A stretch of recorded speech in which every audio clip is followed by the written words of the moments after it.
Alors, dans cette vidéo, nous allons voir comment résoudre des équations du second degré dans z sur nz. Ici, j'ai mis deux équations du second degré différentes, mais on va voir qu'elles sont totalement différentes au niveau de la résolution, alors que pourtant elles se ressemblent. Mais le fait d'avoir ici z sur 13z et le fait d'avoir ici z sur 12z, fait que le début de la résolution va être identique, par contre la fin, on va voir qu'elle est totalement différente, et on va voir surtout pourquoi.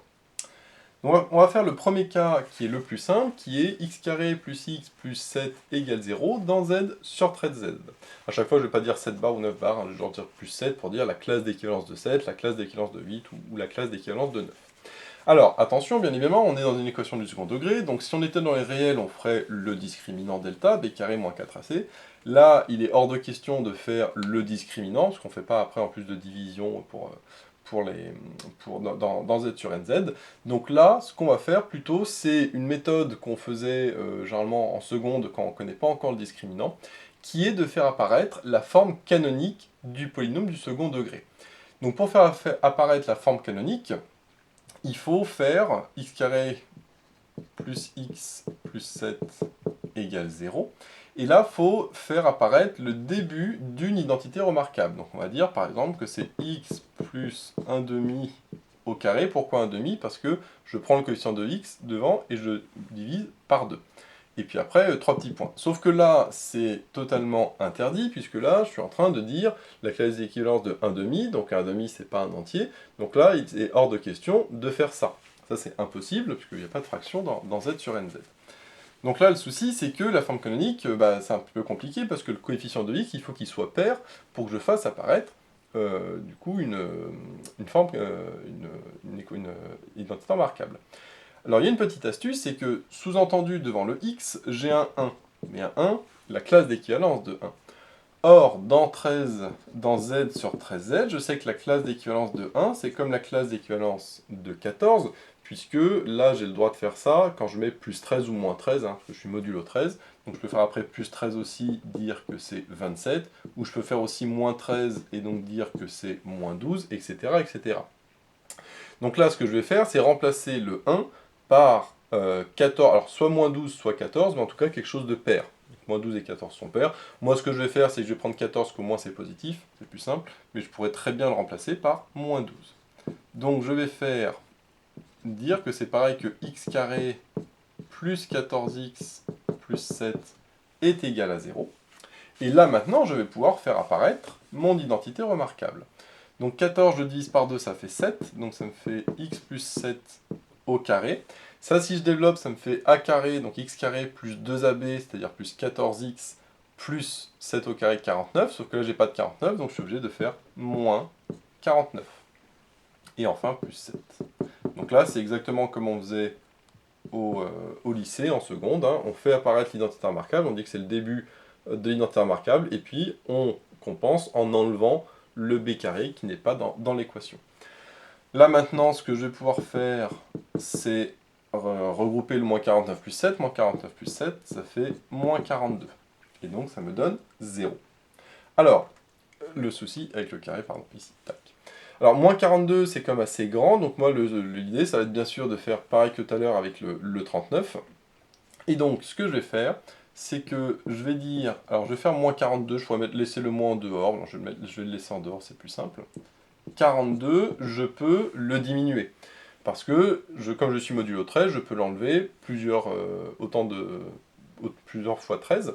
Ce que je vais faire, c'est que je vais l'enlever 13 fois. Je vais faire 42 moins 3 fois 13, puisque ça fait 42 moins 39. Et 42 moins 39, ça fait 3. C'est-à-dire que 42, c'est égal à 3. Donc, à la place de 42, je vais mettre 3. Alors, je vais juste l'écrire, et puis après, petite remarque. Donc à la place de 42, je vais mettre 3. Alors vous allez me dire, mais pourquoi est-ce que je continue pas? Et là je dis que moins 3, enfin si je prends moins 3 cette fois-ci, bah moins 3 plus 13 ça fait 10. Donc je pourrais très bien ici écrire que non pas c'est moins 3, mais que c'est plus 10. C'est tout à fait possible, sauf que là je vais perdre tout l'intérêt du moins, parce que là ce que je vais faire, bien évidemment, c'est une identité remarquable a carré moins b carré. Donc si je veux a carré moins b carré, ben, il faut que je garde quand même un moins, parce que sinon j'aurais a carré plus b carré, et je pourrais rien faire, je pourrais pas factoriser. Donc là je fais je commence à faire apparaître mon a carré moins b carré. Et j'ai fait exprès de simplifier le 42 en 3, parce que ça va être beaucoup plus simple pour le trouver. Alors, bien évidemment, attention, on ne fait pas comme dans les réels, on ne va pas dire que 3 c'est racine de 3 le tout au carré, hein, ça c'est strictement interdit, ça n'a aucun sens dans z sur nz. Là, il faut transformer le 3 en quelque chose au carré. Alors c'est là que c'est un petit peu compliqué, puisque là, il n'y a pas de règle, il faut tout essayer, il faut regarder, bah tiens, si je fais 0 au carré, bon bah ça me donne 0, donc ça ne me donne pas 3. Si je fais 1 au carré, ça me donne 1, et ben ça ne fait pas 3 non plus. Si je fais 2 au carré, ça me donne 4. Or, 4, c'est pas bon non plus, parce que je suis toujours modulo 13, donc ça c'est pas bon. Si je fais 3 au carré, ça donne 9. Alors modulo 13, ça peut faire moins 4, c'est pas bon non plus. Si je fais 4 au carré, ça me donne 16. Et là par contre, 16 moins 13, et ben, ça me donne 3. Et donc là, ça c'est parfait, puisque là je viens de montrer que 3 c'était égal à 4 au carré, bien sûr, dans z sur 13z. Donc je vais pouvoir remplacer le 3, ici, par 4 au carré. Voilà un petit peu ce qu'on trouve. Et donc là, je suis obligé de le faire un par un, malheureusement. Hein. D'accord. Alors au pire, je vais jusqu'à 12, puisque comme je suis dans z sur 13z, je sais que je vais de 0 à 12. Mais bon, heureusement ici c'était à 4, mais si c'était par exemple à 10, 11, 12, bon, ça aurait été beaucoup plus compliqué, parce qu'il fallait que je les fasse tous. Mais bon, généralement, de toute façon, quand on demande ce genre d'équation, ça se simplifie plutôt bien. Donc là, j'ai remplacé le 3 par 4 au carré. Et là, maintenant, j'ai fait apparaître mon a carré moins b carré, et donc je vais pouvoir utiliser l'identité remarquable, a plus b fois a moins b. Donc ça donne x plus 7 plus 4, facteur de x plus 7 moins 4 égale 0. Je simplifie, 7 et 4, ça fait 11, hop. Et 7 moins 4, ça fait 3. Donc ça fait x plus 3 est égal à 0. Et là, c'est là qu'il y a une grosse différence par rapport à l'exercice d'après qu'on fera par la suite, c'est que, comme 13 est un nombre premier, je sais que z sur 13z est un corps. Et le fait que ce soit un corps fait que, quand j'ai un produit qui vaut 0, ben j'ai l'un des deux qui vaut 0.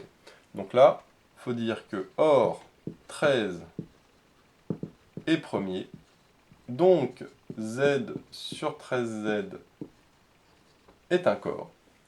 Et donc, ça veut dire que x plus 11 est égal à 0, ou x plus 3 est égal à 0. Toujours bien évidemment, dans z sur 13z. Donc ça veut dire que x est égal à moins 11, ou x est égal à moins 3. Et là, comme je suis modulo 13, eh ben, je peux faire moins 11 plus 13, ce qui me fait 2. Et là, pareil, je fais moins 3 plus 13, ça me donne 10. Donc x est égal à 10. Le moins, à chaque fois, je peux le rentrer hein, avec la barre, hein, ça revient strictement au même. Donc je trouve finalement que x, c'est la classe d'équivalence de 2 ou la classe d'équivalence de 10. Et donc finalement, j'ai s qui est égal à 2 et 10. Donc voilà comment résoudre cette équation du second degré. Comme on le voit, il faut faire apparaître la forme canonique, puis factoriser a carré moins b carré, donc là très attention, le 3, il fallait le transformer en carré, donc il fallait regarder un petit peu au fur et à mesure, d'accord? Qu'est-ce qui au carré donne 3? Et une fois qu'on a fait une identité remarquable, bah là c'est facile, mais attention, ça j'ai le droit, puisque z sur 13z est un corps, du fait que 13 est premier. Et c'est là la grosse différence avec après, c'est que 12, lui par contre, n'est pas premier, donc là je ne pourrais pas faire cette étape-là. Donc voyons un petit peu ce qui se passe justement dans la deuxième équation. Donc on va voir comment résoudre justement à la fin. Et surtout, on va voir aussi une petite astuce au début qui peut être très intéressante. Que je n'ai pas fait dans l'exercice, que j'ai déjà fait plus ou moins dans l'exercice d'avant, mais que j'aurais pu encore pousser plus loin, mais je ne l'ai pas fait exprès pour pouvoir montrer dans le deuxième exemple en quoi c'est intéressant. Donc là, j'ai x carré plus 8x moins 9 qui est égal à 0. Donc là, maintenant, c'est bon, par rapport à tout à l'heure, parce que 8 est divisible par 2, donc je pourrais très bien dire que c'est x plus 4 au carré, et après, moins 16, moins 9. C'est tout à fait possible. Sauf que, plus le nombre est petit, mieux c'est, parce que c'est toujours mieux de manipuler des petits chiffres que des grands. Et donc ce que je vais faire, c'est un peu comme tout à l'heure. Tout à l'heure, vous vous souvenez que là, le 1, je l'avais remplacé par 14, puisque 1 dans Z sur 13Z, c'est comme 14. Et bien là, c'est pareil, je vais dire que 8, vu que je suis dans Z sur 12Z, je peux faire moins 12, et 8 moins 12, ça fait moins 4. Et bien 8, moins 4, c'est mieux que 8, parce que c'est plus petit. Alors certes, c'est négatif, mais au moins c'est plus petit. Donc c'est ce que je vais faire. Mais je vais faire aussi pareil pour le moins 9 ici, puisque si je fais modulo 12, moins 9 plus 12, ça fait 3. Donc ça veut dire que moins 9, c'est comme 3. Donc ce que je vais faire, c'est que je vais remplacer le 8 par moins 4 et le moins 9 par 3. Donc ça me fait x carré. Là, on a dit que ça fait moins 4x, et le moins 9, on fait plus 3. Voilà. C'est pas une obligation, mais c'est mieux dans le sens où j'ai des nombres qui sont quand même plus petits que ce que j'avais au départ. Mais encore une fois, attention, bien sûr, ce n'est pas une obligation. Maintenant, je vais faire, comme tout à l'heure, mon identité remarquable pour faire apparaître la forme canonique. Donc là, ça fait x, le moins 4 divisé par 2, ça fait moins 2. Ça fait x moins 2 au carré. Ensuite, si je développe ça, ça fait x carré moins 4x plus 4. Mais là, j'ai pas de plus 4, donc je vais faire moins 4. Et le plus 3 qui, lui, reste. Et enfin, moins 4 plus 3, et ben, ça fait moins 1. Donc ça fait x moins 2 au carré moins 1 est égal à 0. Alors là, c'est plus simple que tout à l'heure, dans le sens où, si je veux faire mon a carré moins b carré, je vais dire que 1 au carré, c'est égal à 1, ça c'est l'intérêt.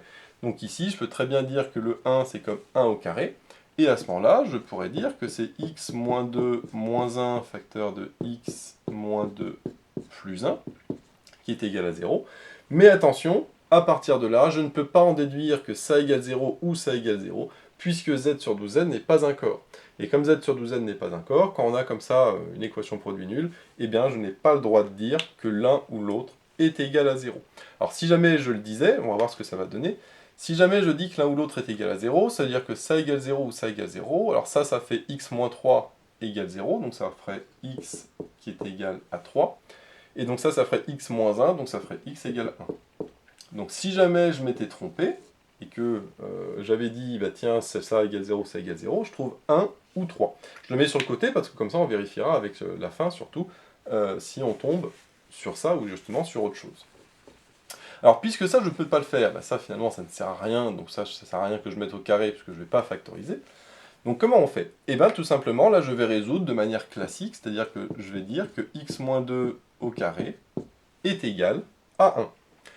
Et donc, il faut que je trouve pour quelle valeur de x est-ce que x moins 2 au carré est égal à 1. Et là, malheureusement, je n'ai pas le choix, il faut que je fasse toutes les possibilités, et que je regarde parmi toutes ces possibilités, lesquelles conviennent. Alors, vous allez me dire, bah, c'est un petit peu long, en réalité, c'est pas si long que ça, puisque comme je suis modulo 12, eh bien, je sais que n'importe quel nombre, par exemple x moins 2, si je fais un petit tableau, je sais que modulo 12, parce que je suis dans z sur z-12, et ben c'est congru à 0, 1, 2, 3, 4, 5, 6, etc. jusqu'à 11, le reste de la division euclidienne.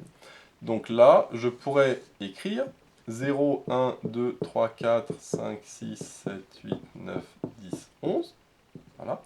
Et en dessous, faire x moins 2 le tout au carré, et puis je ferai le carré, comme des congruences classiques, et puis je regarderai qu'est-ce qui me donne 1. Comme ça, j'en déduirai quelle valeur de x moins 2 convienne, et j'en déduirai du coup quelle valeur de x convienne. Ça, c'est tout à fait possible de faire ça, mais on va faire quelque chose d'un petit peu plus intelligent, parce que le souci de ça, c'est que, bon, au début ça va, mais quand je vais arriver à 8, 9, 10, 11, il va falloir que je mette au carré, et que je regarde, bah, c'est congru à combien? Après, modulo 12, parce que je suis dans z sur 12z. Et donc, on va faire quelque chose d'un peu plus intelligent, c'est que, là, comme je suis modulo 12, bah 11, je peux très bien faire moins 12, et 11 moins 12, c'est moins 1. Donc là, le 12, en fait, c'est comme moins 1. Donc je vais mettre moins 1. Pareil, le 10, c'est comme moins 2. Donc plutôt que de mettre 10, je vais mettre moins 2. Ensuite, pareil, pour le 9, plutôt que de mettre 9, je vais mettre 9 moins 12, c'est-à-dire moins 3. Ensuite, à la place de 8, je vais mettre moins 4. Donc ça, c'est 8. Alors je vais tout enlever ici, tac. Donc j'avais 0, 1, 2, 3, 4. Donc là, ici, ça c'était, on avait dit 8. Ensuite, à la place de 7, 7 moins 12, ça fait moins 5. Et là, par contre, après j'ai 6. Alors, soit le 6 moins 12, bah, je vais mettre moins 6, sauf que 6 ou moins 6, bah, ça revient au même. Donc finalement, là, je laisse le 6, et puis après, je remets du coup 5, 4, 3, 2, 1, 0. Donc voilà, finalement, la petite astuce supplémentaire, c'est de passer le 7 en moins 5, le 8 en moins 4, le 9 en moins 3, etc. etc. Et comme ça, j'ai bien tout de 0 à 11, sauf que je ne mets pas 11, je mets moins 1, je ne mets pas 10, je mets moins 2, etc. etc. L'intérêt, c'est que comme c'est au carré, bah, que ce soit 1 ou moins 1 au carré, ça va être strictement au même. Et donc, ça va être beaucoup plus simple à calculer, parce que je vois qu'au maximum, j'aurai 36. Donc, qu'est-ce que ça donne ici? 0, je le mets au carré, ça fait 0. 1 au carré, ça fait 1. 2 au carré, ça fait 4. 3 au carré, ça fait 9. Comme je suis modulo 12, pour l'instant, je laisse, je ne vais pas transformer. Ensuite, 4 au carré, ça fait 16. Mais attention, 16 moins 12, ça fait 4. Ensuite, 5. 5 au carré, ça fait 25. 5, mais 25 moins 2 fois 12, ça fait 25 moins 24, ça fait 1. Donc là, j'aurai 1. Ensuite, j'ai 6. 6 au carré, ça fait 36. Mais 36, c'est divisible par 12, que c'est 36 moins 3 fois 12, ça fait 0. Donc je repars à 0. Et ensuite, moins 5, je ne vais pas tout refaire, puisque moins 5, c'est comme 5, puisque c'est au carré. Donc comme 5, c'est 1, bah, moins 5, c'est 1 aussi. Et ensuite, par symétrie, le moins 4, c'est comme 4.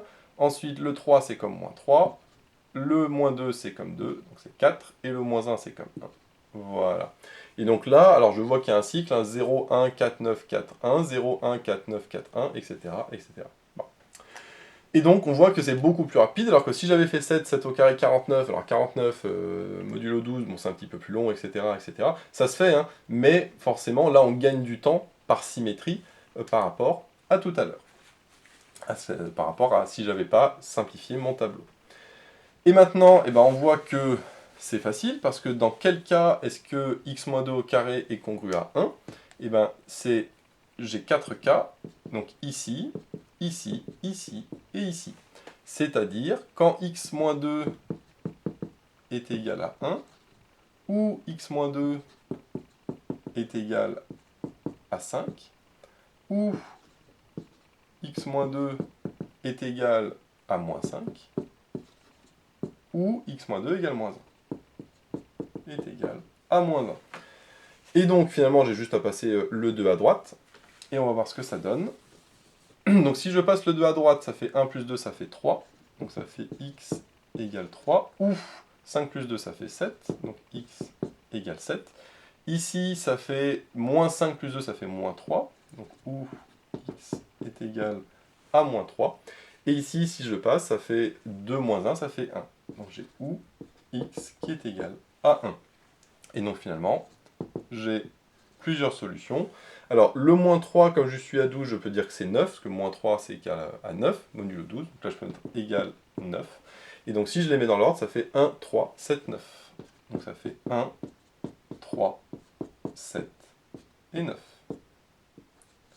Donc voilà ce que je trouve comme solution. Et donc, ce qui est intéressant, c'est de comparer avec ce que j'avais trouvé tout à l'heure, si jamais j'avais dit que z sur 12z était un corps, et donc équation produit nul, etc. J'avais trouvé 1 et 3. Alors, je retombe bien sur 1 et 3, mais par contre, j'ai pas le 7 et le 9.